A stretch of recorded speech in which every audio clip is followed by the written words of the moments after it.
She saved his life when he was dying on the street corner, fed him for 93 days with money she didn't have. Her brutal boss punished her, mocked her, destroyed her spirit. Then one morning, a convoy of black SUVs surrounded her broken-down garage. The man who stepped out wasn't the beggar she remembered. He was a billionaire, and he came to repay everything. Adana Okafor was 22 years old and already exhausted by life. Every morning started the same way in her one-room apartment on the east side. A cold water bath because the heater broke 3 months ago, and her landlord refused to fix it. Instant noodles for breakfast because that's all she could afford. And a 2-mile walk to Riverside Auto Repair in boots, so worn that cardboard lined the bottoms where the soles had given up. The water stains on her ceiling had started to look like faces, like her parents watching her from wherever they were now. 5 years after that car accident took them both on a rainy Tuesday evening. Adana had been 17 then, just a girl with grease under her fingernails, and a father who taught her that engines had souls, if you listened close enough. She'd put herself through technical school, working 3 jobs, graduated top of her class, and this was her reward, a job at Riverside Auto where her boss treated her like she was less than the oil stains on the concrete floor. Darnell Thompson was 52 years old and had built his reputation on the backs of people too desperate to fight back. He owned Riverside Auto Repair like a king owned his kingdom, ruling with screamed insults and threats that came as easy as breathing. Adana had been working there for 2 years, and in that time, she'd learned to make herself small, to keep her eyes down when he started yelling, to accept that he'd pocket the tips customers tried to give her and take credit for the repairs only she knew how to do. The other mechanics, 6 men who'd learned that laughing at Darnell's jokes kept them employed, called her Grease Girl and made bets on how long she'd last. But Adana needed this job. She was good with engines, better than anyone in that garage, and cars spoke to her in a language she understood better than people. A misaligned timing belt sounded different than a dying fuel pump, and she could diagnose problems by listening to an engine idle. Her father had taught her that. Her father had taught her everything that mattered, and then he died and left her alone in a world that didn't care about orphaned black girls, with dreams bigger than their circumstances. It was late October when everything changed. Adana had worked a double shift because Darnell had fired another mechanic for asking about overtime pay, and she was walking home through the industrial district where the streetlights flickered like dying stars. The temperature had dropped, and she could see her breath in the air, could feel the cold seeping through her thin jacket. That's when she saw him, a man collapsed against a dumpster behind an abandoned warehouse, barely visible in the shadows. Most people would have kept walking. This part of town taught you to mind your business, to not see things that could get you hurt. But Adana had never been good at walking past suffering, and something about the way the man was curled up, shaking with fever, reminded her of the stray dog she'd found when she was 9 years old, the one her father let her nurse back to health. She approached slowly, her heart hammering, and knelt down beside him. The man was maybe late 20s, black, with close-cropped hair and a face that might have been handsome if it wasn't covered in grime and blood. His clothes were torn and filthy. His left temple had a gash that was still bleeding, and when he opened his eyes, they were fever-bright and unfocused. "Please," he whispered, his voice barely audible. "Help me. They're looking for me." Adana didn't know who they were, didn't know what kind of trouble this man was in, but she saw something in his eyes that made her decision easy. She couldn't take him home. Her landlord would evict her for sure, but there was a bridge overpass 3 blocks away, where some of the homeless people gathered, where at least he'd be out of the open. She helped him up, let him lean his weight on her, even though he was much bigger, and half carried, half dragged him to that bridge. She used her jacket to cover him, gave him the only bottle of water she had, and stayed with him until his breathing steadied and he fell into an uneasy sleep. Then she walked home in the cold, already knowing she'd come back tomorrow. The next morning, Adana returned before work with a breakfast sandwich from her own meal, split in half because she figured they both needed to eat. The man was awake but weak, propped against the concrete pillar with her jacket still wrapped around his shoulders. He didn't remember much from the night before, couldn't tell her his name, where he was from, or how he'd ended up bleeding behind that warehouse. He had fragments of memory that came in flashes: betrayal, trusted the wrong person, lost everything. When he tried to remember more, his head would start pounding and his hands would shake. Adana didn't push. She just gave him half the sandwich, told him to rest and heal, and promised she'd come back. Something in his eyes when he looked at her, something grateful and desperate and surprised, told her this man wasn't used to kindness. That made her want to help him even more. The pattern established itself like a rhythm. Every morning before work and every evening after, Adana would stop by the bridge with food. Sometimes it was just half a sandwich or an apple. Sometimes it was soup she'd made from whatever she could find at the discount grocery store. She learned his name was Chinonso, but he told her to call him Chi. She learned he was 28 years old. She learned he'd once had everything and lost it all in one night. But beyond those fragments, he kept his past locked away, and Adana respected that. She'd tell him about her day instead, about the 1995 Honda Accord with the mysterious engine knock that turned out to be a loose heat shield, about the customer who'd cried when Adana fixed her dead father's truck, about Darnell screaming at her for taking a 5-minute water break. Chi would listen like every word mattered, and slowly, week by week, he got stronger. But Darnell noticed. 3 weeks in, he saw Adana looking more tired than usual, saw her losing weight, saw the way she'd skip lunch and rush out the door every evening. So he followed her one night, watched her give her dinner to the homeless man under the bridge, and the next morning he made sure everyone at Riverside Auto knew exactly what kind of fool she was. "You're wasting time and money on street garbage?" He screamed at her in front of customers and mechanics, his face red with rage. "You stupid girl! You think you're some kind of saint?" Then he slapped her, hard enough that her head snapped to the side and her cheek burned red. The garage went silent. The other mechanics looked at their feet. The customers pretended they hadn't seen. Darnell cut her pay by 30% right there, told her it was punishment for theft of company time, and dared her to quit.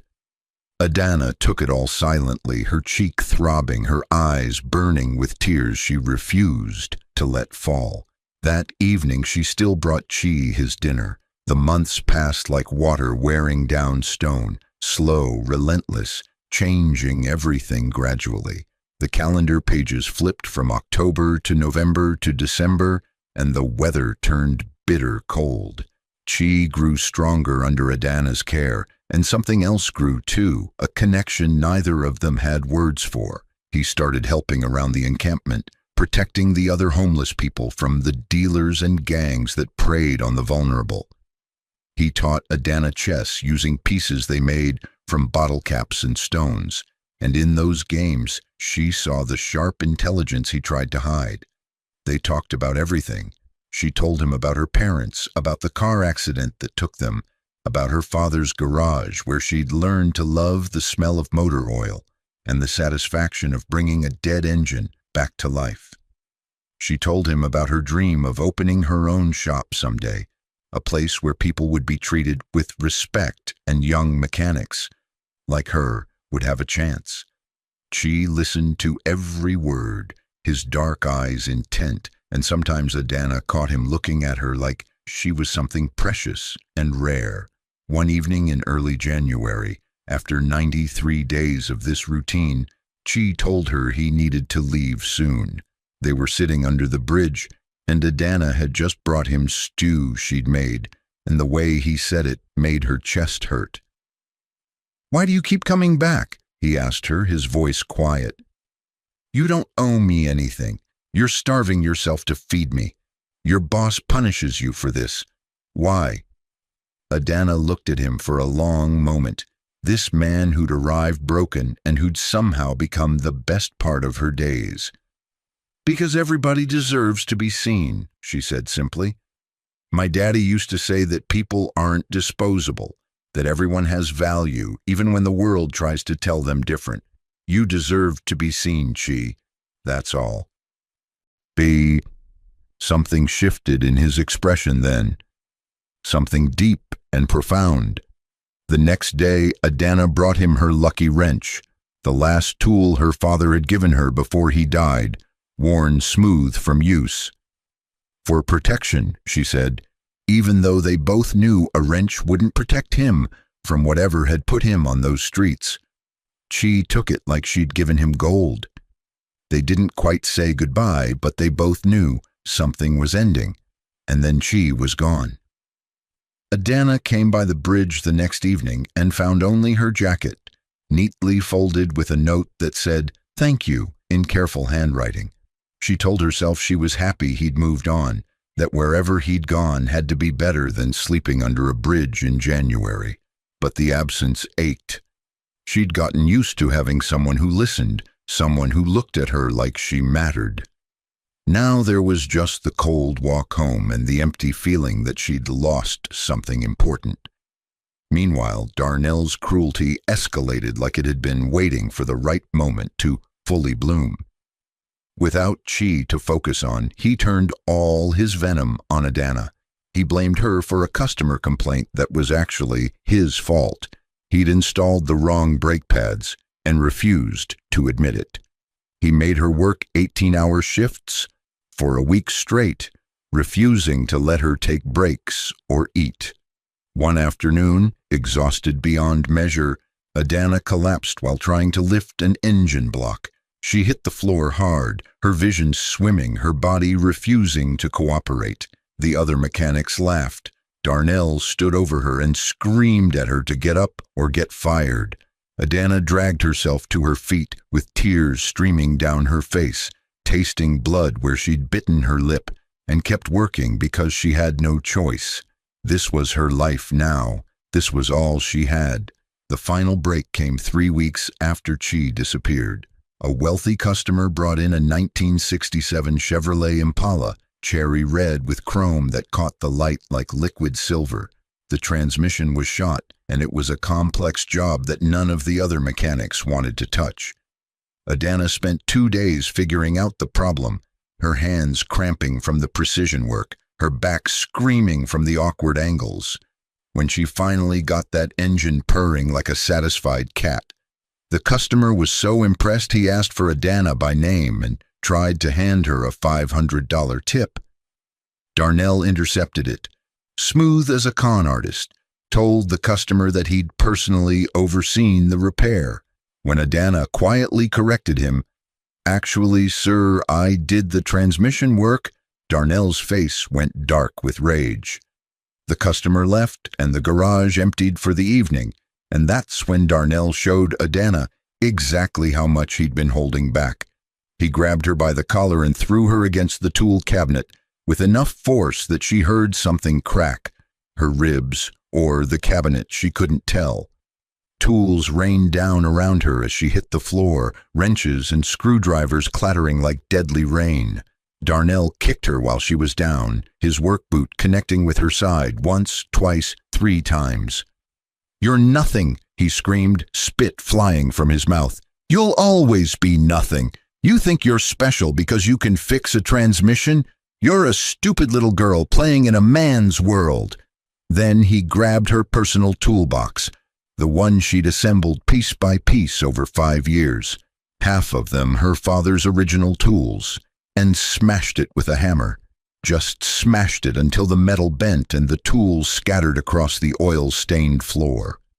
"You're fired," he said when he was done, breathing hard. "Get out. If I see you near my shop again, I'll make sure no garage in this city ever hires you." Adana limped home with her ribs screaming and her heart shattered into as many pieces as her toolbox. The eviction notice on her door almost seemed funny. Of course, she was 3 months behind on rent. Of course, the universe was taking everything at once. She dragged herself inside, collapsed on her mattress that sat directly on the floor, and let herself break. She cried until her throat hurt and her eyes swelled. Cried for her parents who'd died too soon. Cried for the dreams that seemed stupid now. Cried for the girl who'd thought kindness mattered in a world this cruel. The photo of her parents sat on the milk crate she used as a nightstand, her father's arm around her mother's shoulders, both of them smiling at a church barbecue years ago. "I can't do this anymore, Daddy," she whispered to the photo. "I don't know how to keep going." But there was no answer except the water stains on the ceiling and the cold creeping through the broken heater. Adana fell asleep, still crying, certain that tomorrow would somehow be worse. The next morning arrived like a storm. It was 6:47 a.m. when Adana heard the commotion outside, engines rumbling, car doors slamming, voices sharp with authority. She dragged herself to the window and looked down at the street. 3 black Cadillac Escalades were parked in front of Riverside Auto Repair, perfectly aligned like soldiers at attention. The vehicles were immaculate, chrome gleaming, windows tinted so dark they looked like mirrors. Neighborhood people had stopped on the sidewalk to stare. This kind of convoy didn't roll through this part of town unless something major was happening. Adana watched, confused and hurting, as men in expensive suits emerged from the vehicles. They moved like security, like people who were paid to protect something valuable. And then the center vehicle's back door opened and a man stepped out. Adana's breath caught in her throat. The man was tall and moved with the kind of confidence that money and power give you. He wore a charcoal gray suit that probably cost more than she made in 6 months, and his shoes reflected the morning sun like black glass. But it was his face that made Adana's heart stop. Even from her second-floor window, even transformed by expensive clothes and a sharp haircut and the bearing of someone who owned the world, she knew those eyes. She knew that face. "Chi," she breathed, her hand pressed against the cold window glass. It couldn't be. The man under the bridge, the homeless stranger she'd fed for 93 days, couldn't possibly be the man standing on the street below, wearing power like a second skin. But it was. It was him. Down on the street, Darnell had emerged from the garage, drawn by the commotion. He was trying to look important, puffing out his chest, smoothing his stained work shirt. "Can I help you, gentlemen?" he called out, his voice carrying that fake friendliness he used with customers he thought had money. "We don't usually service vehicles of your caliber, but I'm sure we could make an exception." Chinonso looked at Darnell with an expression that would freeze water. His voice was calm, controlled, nothing like the weak whisper Adana remembered from that first night. "I'm looking for Adana Okafor. She works here." The name fell into the morning air like a stone into still water. Darnell's face changed, confusion mixing with something that might have been fear. "That girl? I fired her yesterday. Worthless employee, always causing problems. Why? What do you want with her?" Chi's expression hardened in a way that made the security details shift slightly, ready for orders. "Where is she?" The question wasn't loud, but it carried weight. Darnell tried to backtrack, suddenly realizing he'd said something wrong. "Well, I mean, we had our disagreements, but you know how it is with employees. Maybe we can work something out." Chi turned to a man beside him, a sharp-dressed brother with glasses and a leather folder. "Marcus, pull the records on this property. I want ownership details, liens, debts, everything. 10 minutes. Then back to Darnell, each word precise as a scalpel. "I'll ask one more time. Where is Adana?" Darnell stammered out her address like a man who'd suddenly realized He was standing on a frozen lake, and the ice was cracking. Chi nodded once, turned without another word, and walked back to the center escalade. The convoy pulled away as smoothly as it had arrived, leaving Darnell standing on the sidewalk looking confused and frightened. Adana had watched the whole thing from her window, her mind racing, her broken ribs forgotten. 5 minutes later, there was a knock on her apartment door. She opened it with her heart pounding, and there he was, Chi Chinonso, standing in her doorway in that expensive suit, but carrying himself with the same careful kindness she remembered. For a moment, they just looked at each other. "Can I help you?" Adana started, and then her brain caught up with her eyes. "Chi?" The smile that crossed his face transformed him, made him look like the man she'd known under the bridge. "Hello, Adana." She let him in because what else could she do? This man who was somehow both a stranger and the person she'd thought about every day for 3 weeks. Her apartment looked even smaller with him in it, even more broken down and poor. He didn't seem to notice or care. Instead, he reached into his pocket and pulled out something that made Adana's eyes burn with tears. Her father's lucky wrench, the one she'd given him for protection.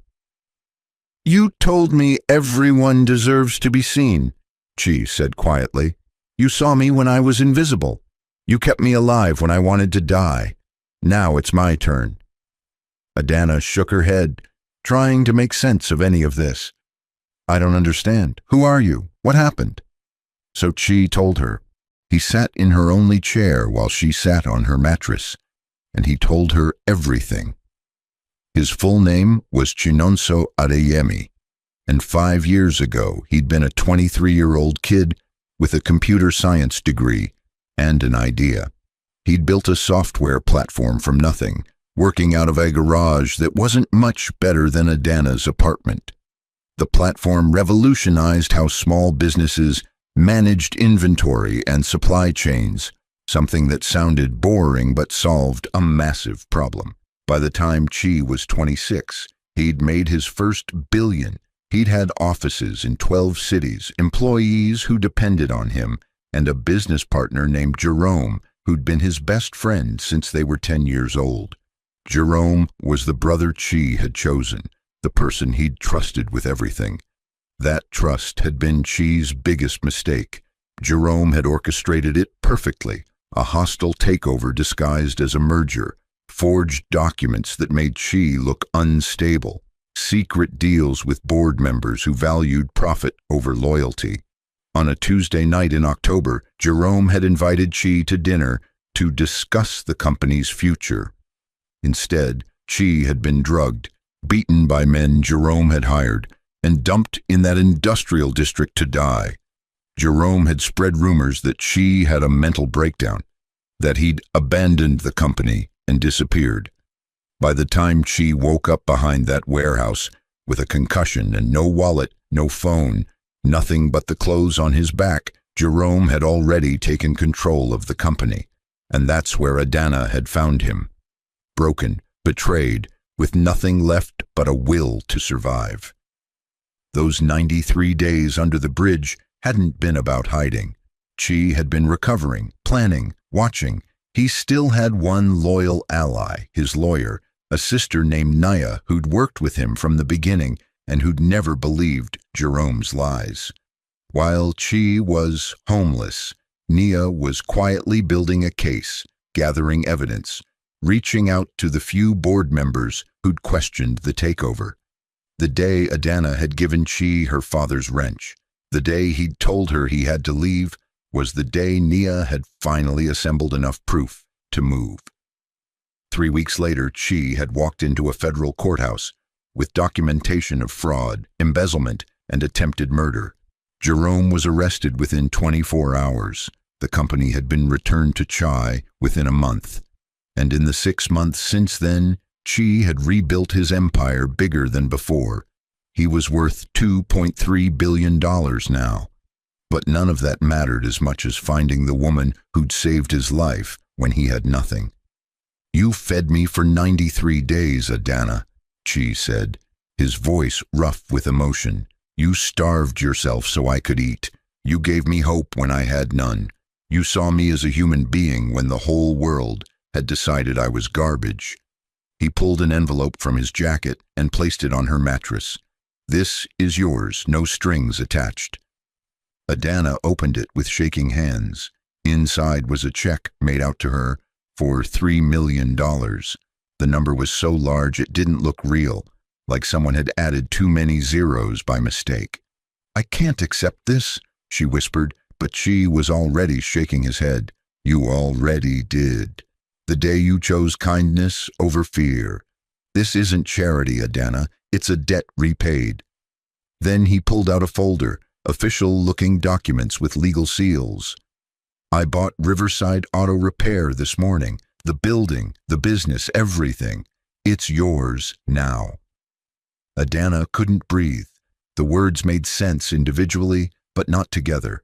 Her garage, her building, the place where Darnell had ruled like a tyrant, where she'd been abused and fired, where her dreams had been crushed. That was hers now?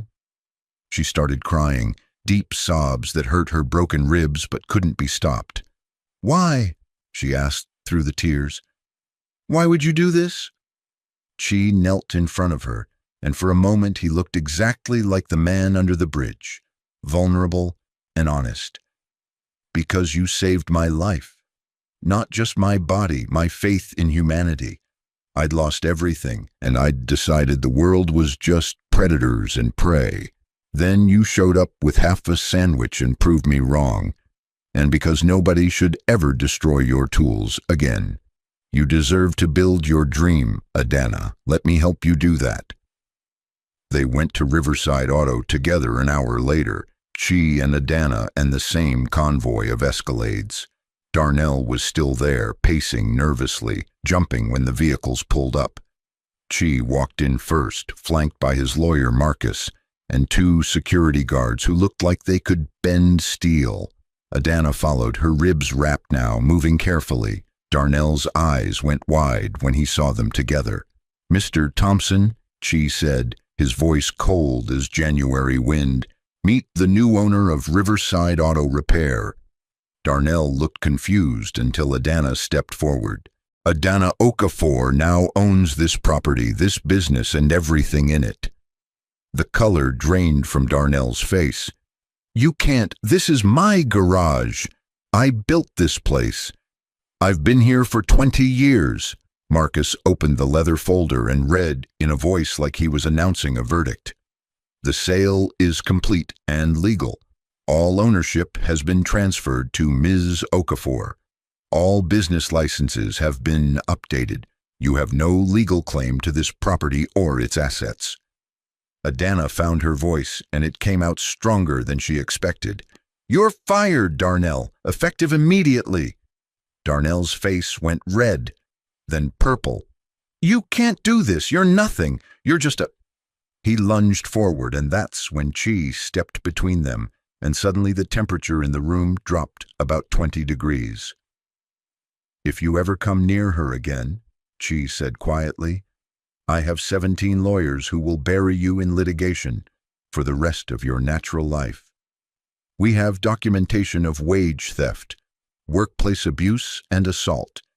We have witness statements. We have medical records from when you put her in the emergency room last night with bruised ribs.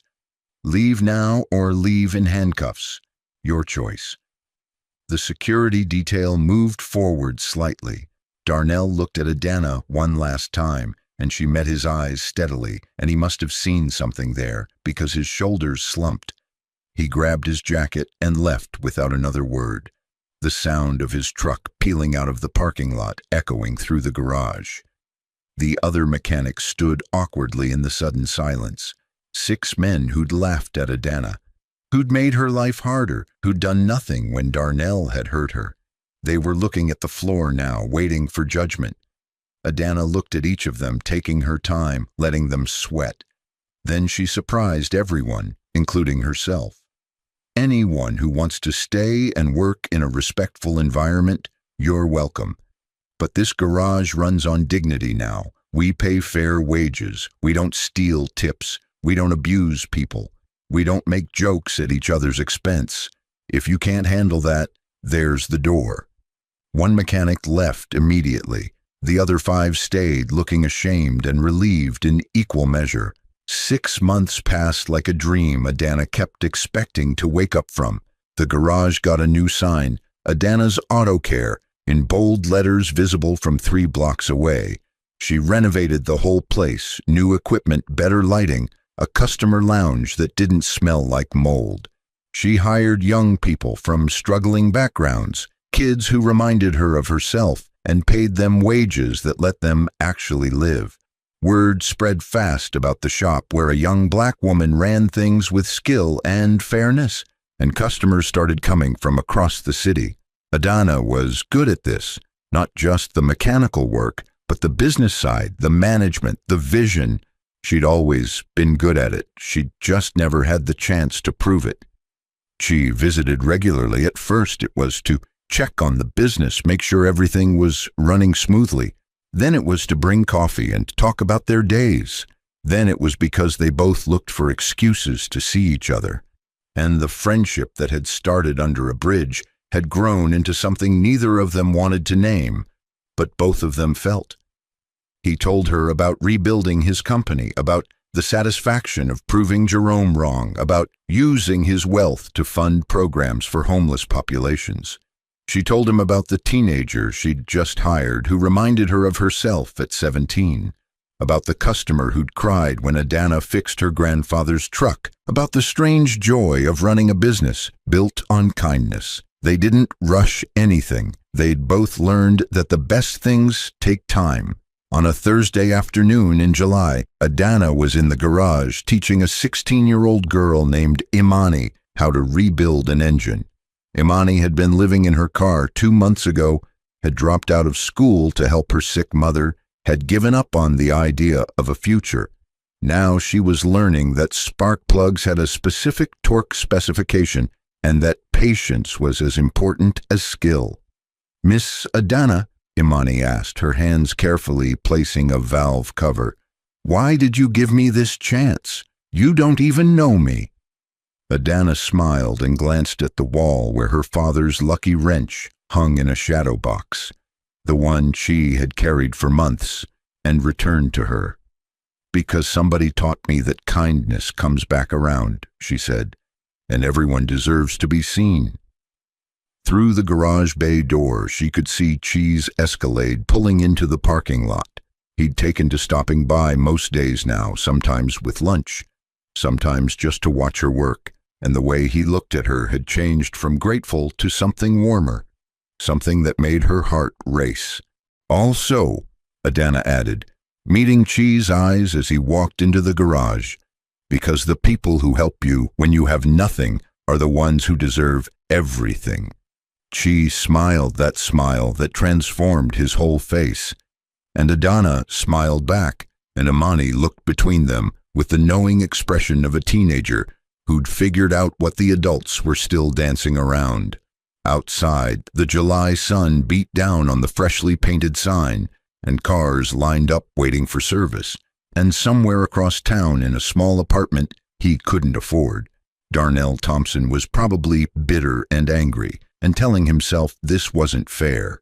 But in Adana's Auto Care, the air smelled like motor oil and possibility, and the radio was playing something with a good beat, and a girl who'd been homeless 2 months ago was learning that her hands could build something beautiful. Adana had been 22 and broken when this story started.